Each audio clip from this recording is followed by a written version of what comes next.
Welcome to Lavanya కథలు. మన బాధలు బరువుగా ఉండకపోవచ్చు, కానీ అవి మన మనసుని ఎంతకాలం మోస్తున్నాయి అన్నదే నిజమైన భారం. ఈ కథ మీ మనసును తేలికపరిచేలా ఉంటుంది. అయితే చివరి వరకు వినండి. జీవితం గురించి కొత్తగా ఆలోచించాలనిపిస్తుంది. గ్లాస్ నీళ్ల కథ. ఒకరోజు ఓ మేధావి గురువు తన విద్యార్థులకు జీవితం గురించి, ఒత్తిడి గురించి ఒక విలక్షణమైన పాఠాన్ని చెప్పడానికి వచ్చారు. ఆయన చేతిలో ఓ గ్లాసు నీళ్లు పట్టుకొని క్లాస్లోకి ప్రవేశించారు. విద్యార్థులు గురువుని ఆశ్చర్యంగా చూశారు. కొంతమంది అనుకున్నారు, ఇప్పుడు ఈ గ్లాస్ అర్థం అందులో నీళ్లు ఉన్నాయా లేక ఖాళీగా ఉందా అని అడుగుతారేమో అని. కానీ గురువు చిరునవ్వుతో ఇలా ప్రశ్నించారు, ఈ గ్లాసు నీళ్లు ఎంత బరువు ఉంటుంది అని. విద్యార్థులు తమ అంచనాలు చెప్పారు.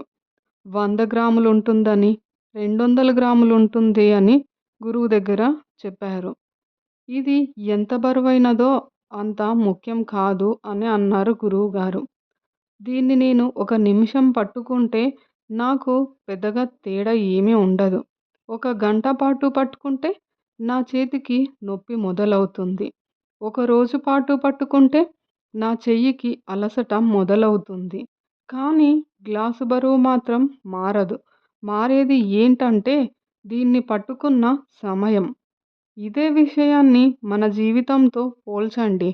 మన బాధలు, ఒత్తిడులు, భయాలు ఇవన్నీ గ్లాసు నీళ్ళ లాంటివే.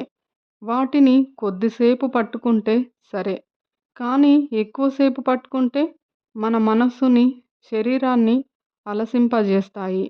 కాబట్టి అప్పుడప్పుడు వాటిని ప్రక్కన పెట్టడం నేర్చుకోవాలి. ఈ కథ నుండి నేర్చుకోవాల్సింది ఏంటి అంటే, బాధలు బరువుగా ఉండకపోవచ్చు, కానీ వాటిని ఎప్పటి వరకు మోస్తున్నామో అది ముఖ్యమైంది.